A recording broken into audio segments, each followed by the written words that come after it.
Srisailam project నుంచి 3,22,6 క్యూసెక్కుల వరద నీరు దిగువ నాగార్జున సాగర్ కు చేరి విడుదల చేస్తున్నారు. ఇక సుంకేసులో జూరాల నుంచి శ్రీశైలం జలాశయానికి 3,22,6 క్యూసెక్కుల వరద నీరు ప్రస్తుతం శ్రీశైలం అవుట్ఫ్లో. ఇక 3,22,6 క్యూసెక్కులు ప్రస్తుతం నీటి మట్టం 882.80 అడుగులు. కర్ణాటక, మహారాష్ట్ర రాష్ట్రాల్లో కురుస్తున్న భారీ వర్షాల కారణంగా కృష్ణానది పరవళ్లు తొక్కుతూ ప్రవహిస్తోంది. సుంకేసుల జూరాల నుంచి శ్రీశైలం జలాశయానికి భారీగా వరద నీరు వచ్చి చేరుతోంది. ఈ ప్రాజెక్టుల నుంచి శ్రీశైలం జలాశయానికి 3,22,6 క్యూసెక్కుల వరద నీరు చేరుతోంది. ప్రస్తుతం శ్రీశైలం జలాశయం నుంచి 3,22,6 క్యూసెక్కుల నీరు విడుదలవుతుంది. ఇక 8 స్పిల్వే గేట్ 10 అడుగుల మేర ఎత్తి నీటిని దిగువకు విడుదల చేస్తున్నారు.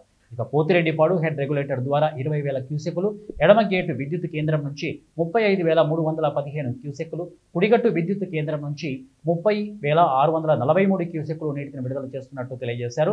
ఇక శ్రీశైలం జలాశయం పూర్తి స్థాయి నీటి మట్టం 885 అడుగులు కాగా ప్రస్తుతం 882.80 అడుగులకు నీటి మట్టం చేరింది.